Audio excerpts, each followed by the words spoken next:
Hello दोस्तों, नमस्कार। स्वागत है आपका ईडू फाइबर में। अभी समय है परीक्षा का दोस्तों। तो आज आपके बीच बहुत ही ज़्यादा इंपॉर्टेंट टॉपिक्स और इंपॉर्टेंट क्वेश्चन जो आपके मॉडल प्रश्न पत्र को जारी किया गया है दोस्तों, आप लोग देख सकते होंगे। यहाँ पे ऊपर में लिखा हुआ है मॉडल प्रश्न पत्र। आप देख सकते हो दोस्तों, यहाँ पे लिखा है मॉडल प्रश्न पत्र। और ये किस सब्जेक्ट का है? सामाजिक विज्ञान। किसका है दोस्तों? सामाजिक विज्ञान का है।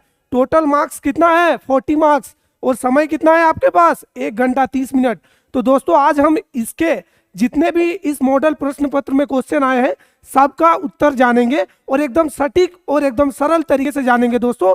चलिए दोस्तों शुरुआत करते हैं। पहला क्वेश्चन जो आपका दिया गया है बोल रहा है कि जब फ्रांस सीखता है तो बाकी यूरोप के को सर्दी जुकाम हो जाता है। दोस्तों ये कथन किसका है बताइए? ये कथन किसने कहा? मेटरनिक ने, बिस्मार्क ने, नेपोलियन ने और विलियम प्रथम ने। तो इसका राइट आंसर क्या हो जाएगा दोस्तों? मेटरनिक ने। किसने? मेटरनिक ने। यानी कि ऑप्शन ए आपका जो है राइट आंसर हो गया। ठीक है दोस्तों। क्वेश्चन नंबर 2 क्या कह रहा है? 1804 की नागरिक संहिता को आमतौर पर जाना जाता है। बताइए 1804 में जो नागरिक संहिता लाया गया था ये किसके द्वारा लाया गया था दोस्तों? बताइए किसके द्वारा ये लाया गया था? नेपोलियन संहिता। ठीक है, नेपोलियन के द्वारा। किसके द्वारा दोस्तों? नेपोलियन के द्वारा। ठीक है, चलिए आगे बढ़ेंगे।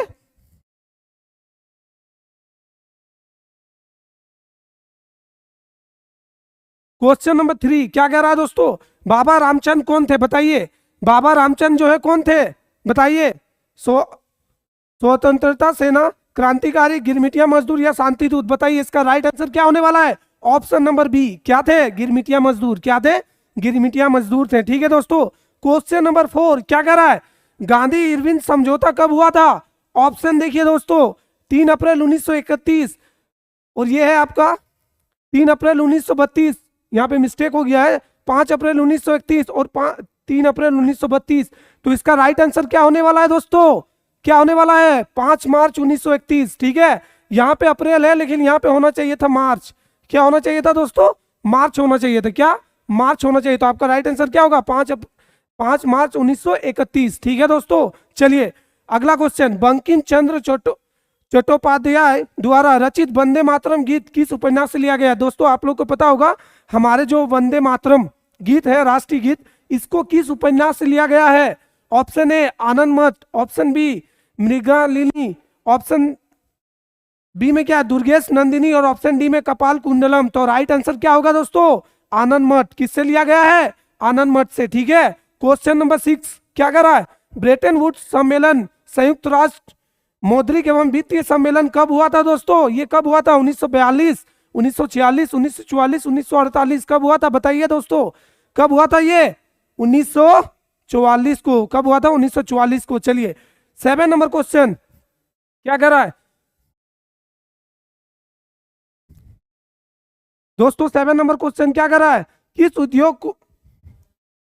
उद्योग ये जो है ना स्पेनिंग जेनिंग मशीन जो आप लोगों ने पढ़ा है ना उसका नाम है। यहाँ पे थोड़ा सा मिस्टेक है। ठीक है, मैं स्पेनिंग कर दिया लेकिन स्पेनिंग जेनिंग मशीन होता है। इसकी शुरुआत कहाँ पे हुआ था सबसे पहले दोस्तों? ऑप्शन नंबर ए सूती कपड़ा उद्योग में। कहाँ हुआ था? सूती कपड़ा उद्योग में हुआ था। ठीक है दोस्तों। क्वेश्चन नंबर 8 किस समाचार पत्र ने वर्नाक्यूलर प्रेस एक्ट से बचने के लिए रातों रात अपनी भाषा बदल दी थी दोस्तों? इसका राइट आंसर क्या होने वाला है? Option number C. क्या? अमृत बाजार पत्रिका। क्या? अमृत बाजार पत्रिका। ठीक है दोस्तों। क्वेश्चन नंबर 9 क्या कर रहा है? होसे मेला का आयोजन कहाँ होता है बताइए दोस्तों? तो इसका राइट आंसर क्या होने वाला है? Option number C. क्या? त्रिनिदाद। कहाँ पे दोस्तों? त्रिनिदाद। ठीक है दोस्तों। चलिए क्वेश्चन नंबर 10 क्या कह रहा है दोस्तों? 10 भारत में केनाल कॉलोनी किस प्रांत में बनाई गई? बताइए दोस्तों इसका राइट आंसर क्या होने वाला है? आपका पंजाब। कहां पे बनाई गई थी? पंजाब में बनाई गई थी। ऑप्शन नंबर सी आपका राइट आंसर। ठीक है दोस्तों। क्वेश्चन नंबर 11 क्या हो रहा है? श्रीलंका स्वतंत्र राष्ट्र बना कब बना था दोस्तों? इसका राइट आंसर क्या होने वाला है? 1946, 1948, 1947, 1949? कब? 1948। कब हुआ था दोस्तों? 1948 को। ऑप्शन नंबर सी आपका राइट आंसर। ठीक है दोस्तों। कौन सा? Option number C right answer. Question number 12 क्या कह रहा है? यूरोपीय संघ का मुख्यालय स्थित कहाँ पे है? बताइए। जो हमारे यूएनओ, ठीक है, यूरोपीय संघ, तो इसका मुख्यालय कहाँ पे है दोस्तों? ब्रुसेल्स में। कहाँ पे है दोस्तों? ब्रुसेल्स में। ठीक है। ऑप्शन नंबर ए आपका राइट आंसर होगा। ठीक है, क्वेश्चन नंबर 13 क्या कह रहा है कि संयुक्त राज्य अमेरिका में किस प्रकार की शासन प्रणाली है? बताइए दोस्तों, आप लोगों ने पढ़ चुका होगा कि संयुक्त राज्य अमेरिका में किस प्रकार की शासन प्रणाली है? अध्यक्षात्मक। किस प्रकार की? अध्यक्षात्मक। ऑप्शन नंबर बी आपका राइट आंसर है। ठीक है दोस्तों, क्वेश्चन नंबर 14 दोस्तों, 14 क्या कह रहा है कि पंचायती राज को शक्तिशाली और प्रभावी बनाने के लिए संविधान में 73वां संशोधन जो किया गया था वो कब किया गया था? 1959, 1992, 1969, 1996 कब हुआ था दोस्तों? इसका राइट आंसर है 1992। ठीक है, 1992। ऑप्शन नंबर सी आपका राइट आंसर। ठीक है दोस्तों, नेक्स्ट 15 नंबर क्वेश्चन क्या कह रहा है? सामाजिक भेदभाव किसके कारण उत्पन्न होता है दोस्तों? तो जो सामाजिक भेदभाव होता है ना वो किसके कारण उत्पन्न होता है? जाति, भाषा, धर्म। तो दोस्तों तीनों ही कारण, ठीक है, तीनों ही कारण के कारण सामाजिक भेदभाव उत्पन्न होता है। आप लोगों ने देखा ही होगा सामाजिक भेदभाव में अगर कोई जाति के आधार पर भेदभाव करता है, भाषा के आधार पर या धर्म के आधार पर, तो वो क्या होगा? सामाजिक भेदभाव। क्या होगा? सामाजिक भेदभाव। तो आपको राइट आंसर क्या हो गया? ऑप्शन नंबर डी, उपयुक्त में से सभी। ठीक है, क्वेश्चन नंबर 16 क्या कह रहा है दोस्तों? राजनीतिक दलों के विषय में निम्नलिखित में से कौन सा कथन सही नहीं है? यानी कि राजनीतिक दलों के बारे में यहाँ पे 4 ऑप्शन दिया गया है, आपको बताना है दोस्तों कि इनमें से कौन सा सही नहीं है। तो देखिए, राजनीतिक दल चुनाव में भाग लेते हैं, बिल्कुल सही है। ठीक है, राजनीतिक दल जनमत निर्माण में महत्वपूर्ण भूमिका निभाते हैं, ये भी सही है। और क्या है? राजनीतिक दल सरकार के नीतियों एवं कार्यक्रम को जनता के समक्ष रखते हैं, ये भी सही है। हम लोगों को पूछा क्या गया है जो सही नहीं है? ऑप्शन 4 क्या कह रहा है? राजनीतिक दल केवल अपने सदस्यों के हितों को ख्याल रखते हैं, ये आंसर क्या है? गलत है। तो आपका राइट आंसर क्या होगा? ऑप्शन नंबर डी, क्योंकि पूछा क्या था? सही नहीं है। ठीक है, इसमें बहुत बार बहुत बच्चों का गलती हो जाता है दोस्तों। जब भी आप क्वेश्चन पढ़ो ध्यान से पढ़ो कि पूछा क्या है, नहीं पूछा है कि हाँ पूछा है। ठीक है, तो इसका राइट आंसर क्या हो गया? Option number D. अब हम लोग जाएंगे क्वेश्चन नंबर 17 पे दोस्तों। 17 नंबर क्वेश्चन क्या कह रहा है? देखिए ध्यान से पढ़िए, फेडेकोर का संबंध है। बताइए फेडेकोर का संबंध किससे है? 17 नंबर क्वेश्चन दोस्तों। ठीक है, फेडेकोर जो है इसका संबंध किससे है? पर्यावरण आंदोलन से, जातिगत आंदोलन से, या फिर पानी के निजीकरण के विरुद्ध आंदोलन, या उपयुक्त में से सभी। तो इसका राइट आंसर क्या होने वाला है दोस्तों? ऑप्शन नंबर सी, पानी के निजीकरण के विरुद्ध आंदोलन से हुआ है। ठीक है, चलिए next question, smile is beautiful किसकी रचना है दोस्तों? इसमें भी क्या है, आपके जो ऑप्शन है चारों ऑप्शन गलत है। इसका जो होने वाला है आपका राइट आंसर क्या होगा दोस्तों? क्या होगा? सुमाकर। क्या होगा? सुमाकर। ये जो नाम है ना सुमशेर, यहाँ पे होगा सुमाकर। क्या होगा? सुमाकर। सुमाकर। ठीक है, इसने लिखा है ये बुक। ठीक है, तो आपका राइट आंसर क्या होगा? सी। ठीक है, लेकिन इसमें नाम क्या होना चाहिए? सुमाकर। ठीक है, नेक्स्ट क्वेश्चन, प्रोजेक्ट टाइगर कब आरंभ की गई? देखिए दोस्तों इसका राइट आंसर क्या होगा? प्रोजेक्ट 1972 में क्या हुआ था? वन कानून। ठीक है, उसके बाद 1973 में क्या लागू किया गया? Project tiger. तो आपका राइट आंसर क्या हो गया? Option number D, 1973। ठीक है दोस्तों, नेक्स्ट क्वेश्चन क्या कह रहा है? निम्न में से कौन जल दुर्लभता के कारण है? बताइए दोस्तों, आपको मैंने पढ़ा चुका है कि जल दुर्लभता मतलब क्या होता है? जल की कमी को ही जल दुर्लभता कहते हैं। तो आप देखिए ऑप्शन, असमान वर्षा का वितरण, अधिक जनसंख्या और तीव्र औद्योगिकीकरण। इसका मतलब क्या है? इन तीनों के कारण ही क्या होता है? पानी में कमी आता है। तो ये तीनों क्या बन गया? जल दुर्लभता के कारण। अब आपका राइट आंसर क्या होने वाला है? ऑप्शन नंबर डी, उपयुक्त में से सभी। क्या होगा? उपयुक्त में से सभी। ठीक है दोस्तों, चलिए आगे बढ़ते हैं। यहां तक दोस्तों हम लोगों ने 20 क्वेश्चन कर लिया, यानी कि जो आधा क्वेश्चन है उसको हम लोगों ने कर लिया। ठीक है, अब आगे बढ़ेंगे आधा क्वेश्चन पे। ठीक है, एकदम बारीकी और एकदम सटीक से आपको बताया जा रहा है दोस्तों, एकदम ध्यान से समझना है, क्योंकि इन्हीं मॉडल सेटों से क्वेश्चन आने वाला है आपका जेक के एग्जाम में। एकदम आराम से समझना है, जानना है, और आपको 80 क्या 90% से भी अबव नंबर लाना है। ठीक है दोस्तों, 3 लाख ले ही लेना है इस बार। ठीक है, चलिए नेक्स्ट क्वेश्चन 21 क्वेश्चन क्या कर रहा है? निम्न में से कौन सी एक पेय फसल है? बताइए दोस्तों, इतना आसान क्वेश्चन। पेय फसल बच्चा बच्चा बोल देगा ना, हर बच्चा चाय पीता है तो वो बोल ही देगा। क्या होगा? ऑप्शन नंबर सी, चाय क्या है? एक पेय पदार्थ है। ठीक है दोस्तों, नेक्स्ट क्वेश्चन क्या है? सबसे कठोरतम पदार्थ कौन सा है? बताइए, यहाँ पे 4 ऑप्शन है, आपको बताना सबसे कठोर। तांबा, हीरा, और क्या है? लोहा और सोडियम। तो सबसे कठोर दोस्तों कौन है? हीरा। कौन है? हीरा। ऑप्शन नंबर सी आपका क्या हो गया? Right answer. ठीक है,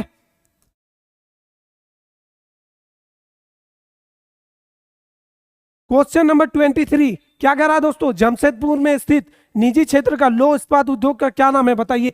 जमशेदपुर रतन टाटा का नाम सुने हैं ना आप, तो उसका कंपनी का नाम क्या है, टिस्को। क्या नाम है, टिस्को। ऑप्शन ए आपका राइट आंसर। ठीक है, क्वेश्चन नंबर 24 क्या है, भारतीय रेल परिवहन को कितने क्षेत्रों में बांटा गया है। देखिए दोस्तों, यहाँ पे 4 ऑप्शन जो दिया गया है, चारों ही ऑप्शन गलत है। जो भारतीय रेल के जो परिवहन का जो क्षेत्र है ना, वो कितने क्षेत्रों में बांटा गया, 17। कितने, 17। यहाँ पे ऑप्शन में 17 नहीं है, 16 है, 15 है। ठीक है, तो आपका राइट आंसर क्या होगा, 17। ठीक है दोस्तों, चलिए क्वेश्चन नंबर 25 क्या कह रहा, भारत के चारों महानगरों को जोड़ने वाले सड़कों को क्या कहते हैं। देखिए दोस्तों, यही क्वेश्चन आपका मैपिंग में भी आया हुआ है। मैं आपको मैप भी एकदम बारीकी से कराऊंगा दोस्तों, एकदम 100 में 100 मार्क्स लाना है सोशल साइंस में दोस्तों।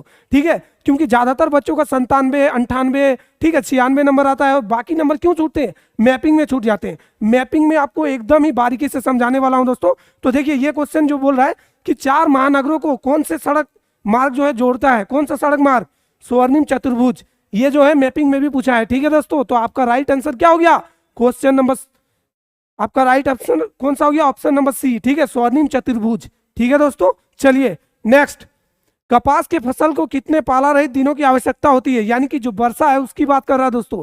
जो कपास की फसल होती है ना, उसको कितने दिनों तक पाला रहित वर्षा की आवश्यकता होती है। तो आपका सही आंसर कौन सा होने वाला है, ऑप्शन नंबर सी, 210 दिन। कितने दिन, 210। ठीक है, चलिए दोस्तों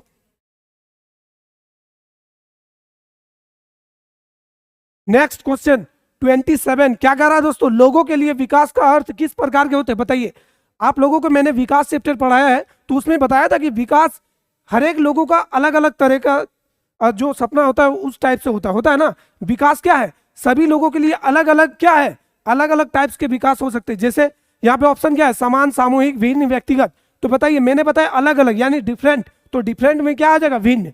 अब बताइए विकास का अर्थ क्या होता है, भिन्न भिन्न, सभी लोगों के लिए अलग अलग। किसी के लिए होगा कि मैं हवा जहाज पे चढ़ूं, किसी के लिए होगा कि मैं जॉब करूं, किसी के लिए होगा कि मैं फॉरेन जाऊं, कंट्री घूमूं। तो सबके लेवल पे विकास क्या होता है, भिन्न भिन्न होता है, अलग अलग होता है। ठीक है, चलिए इसका राइट आंसर क्या हो गया, ऑप्शन नंबर बी। ठीक है, क्वेश्चन नंबर 28 क्या कर रहा है, किसी देश की कुल आय को उसकी कुल जनसंख्या से भाग देने पर हमें क्या मिलेगा बताइए। किसी देश की जो कुल आय है उसको कुल जनसंख्या से भाग देंगे तो हमें क्या मिलेगा, प्रति व्यक्ति आय मिलेगा। ठीक है, और क्या मिलेगा, औसत आय मिलेगा, दोनों ही मिलेगा। तो हमारे लिए राइट आंसर क्या होगा, ऑप्शन नंबर सी, ए और बी दोनों। ठीक है, क्वेश्चन नंबर 29 क्या कह रहा है दोस्तों, कृषि, डेयरी, खेती निम्नलिखित में से किस क्षेत्र से संबंधित है आप बताइए। पहला की पॉइंट क्या है, कृषि। आप लोगों को मैंने पढ़ा चुका है कि कृषि किसमें आता है, प्राथमिक क्रिया में। किसमें आता है, प्राथमिक क्रिया में आता है। किसमें, प्राथमिक क्रिया में। ठीक है, तो ये किसमें आ जाएगा, टोटल प्राथमिक क्रिया में। ऑप्शन ए आपका राइट आंसर हो गया। ठीक है दोस्तों, क्वेश्चन नंबर 30 क्या कह रहा है कि तृतीय क्षेत्रक को खाली जगह क्षेत्रक के नाम से जाना जाता है। यानी कि हमने पढ़ाया था ना, प्राथमिक, द्वितीय को तृतीय क्षेत्रक। तो तृतीय क्षेत्रक में क्या, सेवा क्षेत्र। क्या आता है, सेवा क्षेत्र। तो आपका राइट आंसर क्या होने वाला है, वाणिज्य, उत्पादक, सेवा और कृषि। क्या होने वाला है, ऑप्शन नंबर बी, सेवा क्षेत्र। क्या होने वाला है, सेवा क्षेत्र। ठीक है, चलिए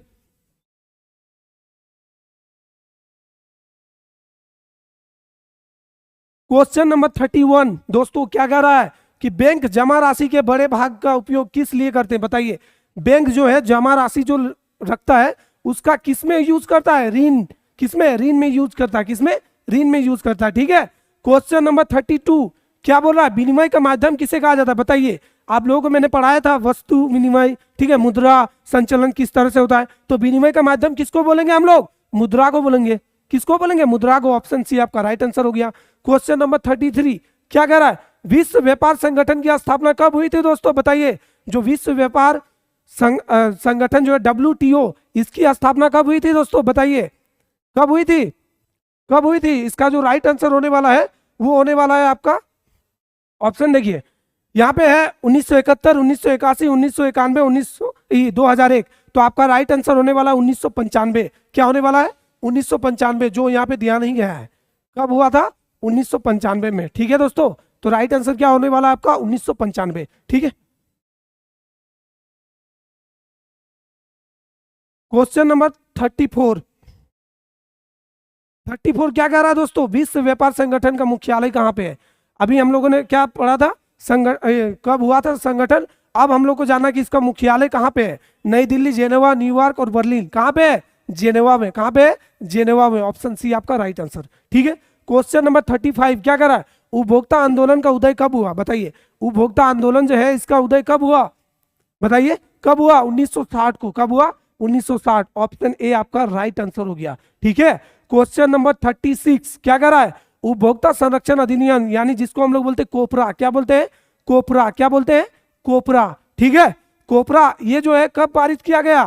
कब? 24 दिसंबर 1986 को। कब? 24 दिसंबर 1986 को। ठीक है, रुकिए एक मिनट, कब? 24 दिसंबर 1986 को ही किया गया था। ठीक है, चलिए नेक्स्ट 37 नंबर, भारत में महिलाओं के लिए किसमें सीटें आरक्षित की गई? इसको भी मैंने पढ़ा चुका है आप लोगों को कि जो भारत में महिलाओं के लिए जो सीट आरक्षित किया गया था वो किसमें किया गया था? लोकसभा में, विधानसभा में, राज्यसभा में, पंचायत में। आप लोगों के गांव ग्राम में चुनाव हाल ही में हुआ होगा तो आप लोगों को पता होगा कि बहुत सारे पंचायतों में महिलाओं प्रत्याशी को खड़ा होने के लिए सीट आरक्षित किया गया था। तो किसमें आरक्षित किया गया? पंचायत में। ये तो बच्चा बच्चा बोल देगा, किसमें? पंचायत में। तो आपका राइट आंसर क्या होने वाला है? Option number D. ठीक है, चलिए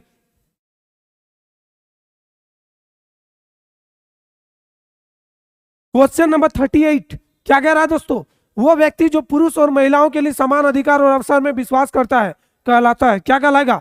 बताइए, कोई समाज में एक ऐसा व्यक्ति है जो महिलाओं को समान अवसर दिलाने के लिए तत्पर है। ठीक है, वो हर चीज में बोलता है कि महिलाओं को सम्मान मिलना चाहिए, महिलाओं को समानता मिलनी चाहिए। तो वो किस प्रकार का व्यक्ति होगा? नारीवादी। किस प्रकार का? नारीवादी। लेकिन आपके ऑप्शन में नारीवादी है नहीं। ठीक है, तो इसका राइट आंसर क्या होने वाला है? समाजवादी बोल सकते हैं हम लोग। ठीक है दोस्तों, ऑप्शन सी। लेकिन होगा क्या? नारीवादी। ठीक है, ये चीज याद रखिएगा।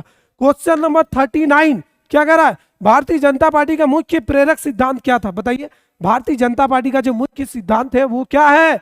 समग्र मानवतावाद। क्या है दोस्तों? ऑप्शन नंबर सी, समग्र मानवतावाद। ठीक है, क्वेश्चन नंबर 14 और ये आपका लास्ट क्वेश्चन है दोस्तों, फर्स्ट मॉडल सेट का एकदम अंतिम क्वेश्चन है। ठीक है, चलिए, लोगों का एक संगठित समूह जिसका उद्देश्य चुनाव लड़ना और सत्ता की प्राप्ति करना होता है, क्या कहलाता है? बताइए, आप लोगों का कुछ समूह है जो चुनाव लड़ना चाहता है और सत्ता में अपना वर्चस्व हासिल करना चाहता है, तो वो क्या होगा? आप लोग क्या बनोगे? राजनीतिक दल। क्या बनोगे? राजनीतिक दल। ऑप्शन नंबर बी आपका क्या हो गया? राइट आंसर दोस्तों। ठीक है, तो दोस्तों इसी प्रकार आपको मैं जितने भी मॉडल सेट आए हुए हैं सामाजिक विज्ञान का, आपको एकदम सरल और सटीक तरीके से सभी का व्याख्या में करवा दूंगा। आपको बस कुछ नहीं करना है, एकदम इजीली पढ़ना है, समझना है और आपको एग्जाम में लिख के आना है। एकदम यहीं से क्वेश्चन बने हुए रहेंगे दोस्तों। तब तक के लिए आप हमारे साथ जुड़े रहे, मिलेंगे अगले मॉडल सेट में। तब तक के लिए धन्यवाद।